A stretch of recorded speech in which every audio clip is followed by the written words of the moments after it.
పోయినా అంట.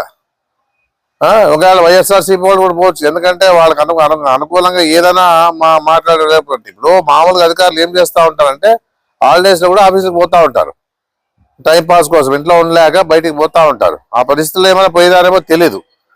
ఆ విధంగా మీడియాలో వచ్చింది కాబట్టి టీడీపీ వాళ్ళు కూడా ఆలోచన చేయండి. ఎవరున్నా ఏదున్నా కూడా సమస్య అనేది మీరు ఉన్నప్పుడు, మీకు పరిష్కారం కానప్పుడు మీరు నిలదీస్తే బాగుంటుంది. మీరు పొరపాటున ఏదైనా కానీ ఇట్లాంటి విషయంలో ఏమైనా ప్రజల్లోన విమర్శలు వచ్చే పరిస్థితి వస్తూ ఉంటుంది. దానికే జాగ్రత్తగా చేసుకోండి, ఏది చూసుకోండి అని చెప్పేసి నేను సవాల్ ఇస్తా ఉన్నాను. అంటే వాళ్ళ మీద ఏదో ఇప్పుడు వాళ్ళు చెప్పినారు కాబట్టి, నేను చూసినాను కాబట్టి చెప్పడంలే. అంటే ఆ పార్టీలు రారాదని చెప్తాను. వ్యక్తిగతంగా మీకు ఏదైనా ఉన్నాయి, పార్టీలు అనేది రారాదు.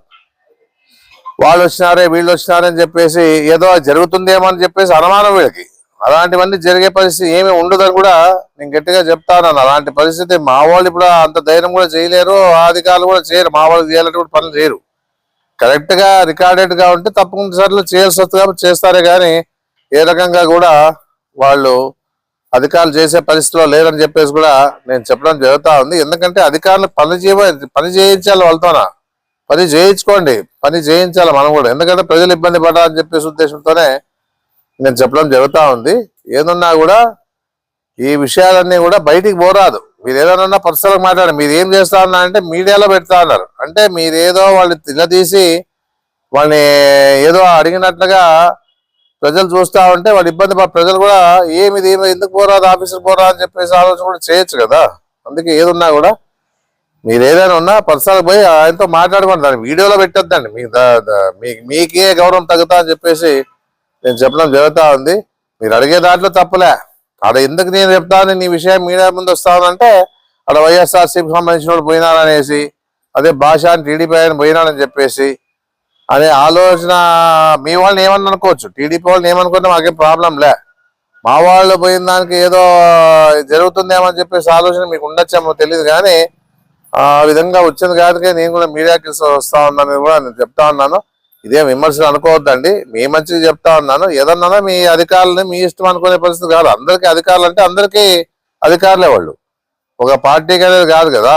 అన్ని పార్టీల వాళ్ళకి కూడా వాళ్ళ అధికారులే. ఏది పని వచ్చినా కూడా తహసీల్దార్ తెగిపోతారు, డిప్యూటీ తహసీల్దార్ తెగిపోతారు, విఆర్ఓ తెగిపోతారు. ఇవన్నీ కూడా వాళ్ళతో పోయే అధికారము ప్రజలకు ఉంది, మనకు లేకపోవచ్చు, ప్రజలకు ఉంది.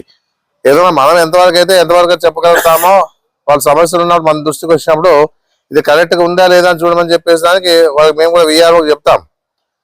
ఇప్పుడు ఉన్నప్పుడు కరెక్ట్ గా ఉన్నప్పుడే చేయమని చెప్తాం మేము కూడా. లేని పక్షంలో అనవసరంగా ఆన్లైన్ లెక్కిచ్చేసి వాళ్ళని ఇబ్బంది పెట్టే పరిస్థితి లేకుండా ఉండాలని చెప్పేసి ఉద్దేశంతోనే ఈ మీడియా ద్వారా ప్రజలు తెలియజేస్తా ఉన్నాను. అంటే అందరికి తెలియజేస్తా ఉన్నాను.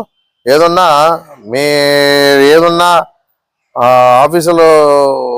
ఆఫీసర్లకి అంటే ఏదో రకంగా వాళ్ళకి క్వశ్చన్లు వేసి ఇబ్బంది పెట్టే పరిస్థితి లేకుండా ఉంటే బాగుంటుందని చెప్పేసి నేను తెలియజేస్తా ఉన్నాను. అందరికి నమస్కారం. నిన్న మన వీడియో చూశాను, నేను ఊర్లో లేనప్పుడు చూశాను.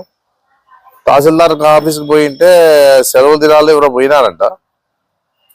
పోయింటే దాని మీద వీళ్ళంతా పోయి ఆడ డిప్యూటీ తహసీల్దార్ని ప్రశ్నిస్తా ఉండే విషయాన్ని కూడా చూసాం. అంటే ఒకటే అడుగుతా ఉన్నాను నేను, ఎవరైనా కానీ గవర్నమెంట్ ఆఫీస్కి ఎవరైనా పోవచ్చు, దాంట్లో ప్రాబ్లం ఏం లే. వాళ్ళు సెలవు దినాల్లో ఉంటారో వాళ్ళు లేకపోతే ఆ రోజు ఏదైనా వర్క్ చేసుకుంటా ఉంటారో మనకు అవసరం కదా. మనకి ఏది కూడా ఈ పరిస్థితుల్లో వైఎస్ఆర్సీపీ వాళ్ళు వచ్చిండ్రి అనే విషయాన్ని కూడా చెప్పడం జరిగిన విషయాన్ని విన్నాను కాబట్టి చెప్తా ఉన్నాను. ఏది ఉన్నా కూడా ఎవరు పోయినా కూడా గవర్నమెంట్ ఆఫీస్ అంటే అందరికీ పోయేదానికి ఒక అవకాశం ఉంది. ఏదైనా పనులు ఉంటేనే పోతా ఉంటారు. ఈ విషయంలో చాలా వాళ్ళు మీడియా ద్వారా కూడా పబ్లిష్ చేయడం జరిగిన పరిస్థితి చూస్తూ ఉంటాను. అంటే వాళ్ళ ఉద్దేశం ఏమి అంటే కూటమి వాళ్ళకి సంబంధించిన వాళ్ళే పోవాలనా లేకపోతే వైఎస్ఆర్సీపీ వాళ్ళు పోరాదా అనేది వాళ్ళు ఆలోచన చేయాల. ఎందుకంటే నాకు అనిపించింది ఏమంటే అక్కడ మా ప్రభుత్వం ఉంది, మేమే ఉండాలనే పరిస్థితిలో మాట్లాడినట్లుగా అనిపించింది కాబట్టి చెప్తా ఉన్నాను. మళ్ళీ వేరే విధంగా కాదు, ఇది ప్రజల తరపున వాళ్ళు కూడా వచ్చి చెప్తా ఉంటారు. సార్ ఏది కూడా వైఎస్ఆర్సీపీ పార్టీ వాళ్ళంటే పని చేయడం లేదు, ఏదో వాళ్ళ నుంచి ఆర్డర్ వస్తేనే చేస్తా ఉన్నారు అనే విషయాన్ని కూడా చెప్పడం జరుగుతూ ఉంది. ఇది చాలా దారుణం ఇది. ఎందుకంటే ఈ విధంగా ఉండరాదు. మేము కూడా ఉన్నాం ఆ రోజుల్లోన. ఎవరో పనులు ఉంటారు, పోతుంటారు, చేసుకుంటా ఉంటారు, వస్తూ ఉంటారు.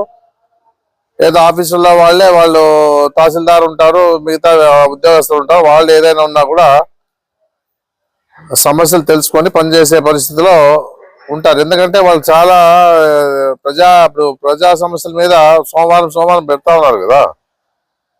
ఆ స్పందన అనేది ఉంటుంది కాబట్టి వాళ్ళు కూడా పోవాల్సి వస్తుంది. పిలిపిస్తూ ఉంటారు, పోవాల్సి వస్తూ ఉంటుంది కాబట్టి మా వాళ్ళు కూడా స్పందనలోనే పెట్టినప్పుడు పిలిపిస్తారు అందరినీ, సమస్య ఏమని తెలుసుకుందానికి కూడా. ఆ విధంగా జరుగుతూ ఉంటాయి.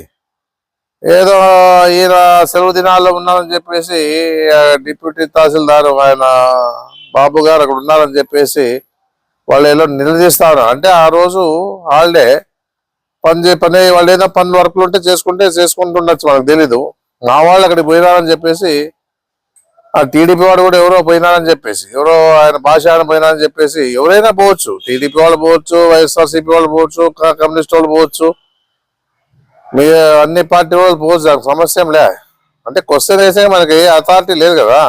నువ్వు సెలవులో కూడా ఆడే ఉన్నావే, ఎందుకు పోయినావు అని చెప్పేసి. అంటే వాళ్ళ ఉద్దేశం ఏమంటే అధికారులంతా ఆ సెలవు దినాల్లో కూడా ఏదో తప్పుడు పనులు చేస్తా ఉన్నారని చెప్పేసి ఉద్దేశంతో మాట్లాడే విషయాన్నే కనపడతా ఉన్నారు చూస్తూ ఉంటే.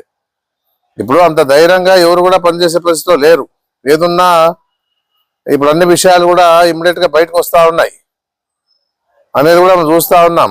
ఎందుకంటే నేను కూడా అధికారులు చెప్తా ఉన్నాను, హెచ్చరిస్తా ఉన్నాను. ఏదున్నా కూడా నీతి నియమాలు ఉంటాయి, దాని ప్రకారంగా పోండి అని చెప్పడం జరుగుతూ ఉంది. ఎందుకంటే పేదోళ్ళని ఏదో ఏదో ఉన్న భూమి ఉంటుంది, ఆ విషయంలో కూడా అధికారాన్ని దుర్వినియోగం చేసి ఏదైనా చెప్పినప్పుడు కూడా మీరు కూడా ఆలోచన చేయండి అని చెప్పేసి కూడా నేను అధికారులు చెప్తా ఉన్నాను. ఏ రకంగా కూడా మీరు గతంలో ఏదేదైతే రికార్డ్స్ ఉన్నాయో దాని ప్రకారంగా చూడండి ఇద్దరు కూడా. అట్లా చూసి ఎవరైతే న్యాయం ఉంటుందో వాళ్ళు చేయండి. ఆ విధంగా ఉంటే ప్రాబ్లం అనేది రాదు. ఆ విధంగా లేనప్పుడు ఏదైతే అంటే అనవసరంగా ఆన్లైన్ లెక్కించిన తర్వాత ఏమవుతా అంటే చాలా ఇబ్బంది పడే పరిస్థితులు చాలా మంది చూస్తూ ఉంటానని కూడా నేను చెప్పడం జరుగుతూ ఉంది. ఏదున్నా చాలా నాకు కూడా కంప్లైంట్లు వచ్చినా దాని ప్రూఫ్ తీసుకొని పెడతాను. ఆల్రెడీగా లేఅవుట్ అయిపోయి 30 ఏళ్ళ కింద లేఅవుట్ అయిన దాన్ని కూడా ఎవరినో ఆన్లైన్ లెక్కించా అని చెప్పేసి నా దృష్టికి వచ్చింది. అది పూర్తి వివరాలు తీసుకుంటాను. దాన్ని తీసుకున్నాక మీ దృష్టికి తీసుకొస్తాను, మీడియా దృష్టికి కూడా, ప్రజల దృష్టికి కూడా తీసుకొస్తాను.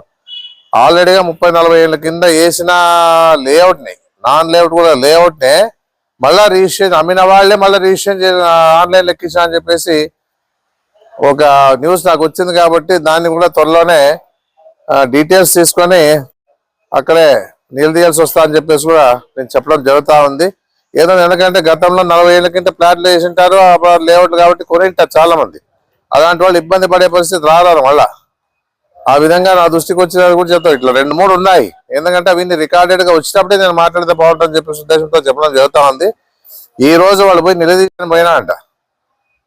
ఒకవేళ వైఎస్ఆర్సీపీ వాళ్ళు కూడా పోవచ్చు, ఎందుకంటే వాళ్ళకి అనుకూలంగా ఏదైనా మాట్లాడలేకపోతే. ఇప్పుడు మామూలుగా అధికారులు ఏం చేస్తూ ఉంటారంటే హాలిడేస్ లో కూడా ఆఫీసుకి పోతా ఉంటారు. వాళ్ళకి అంటే ఏదో రకంగా వాళ్ళకి క్వశ్చన్లు వేసి ఇబ్బంది పెట్టే పరిస్థితి లేకుండా ఉంటే బాగుంటుందని చెప్పేసి నేను తెలియజేస్తా ఉన్నాను.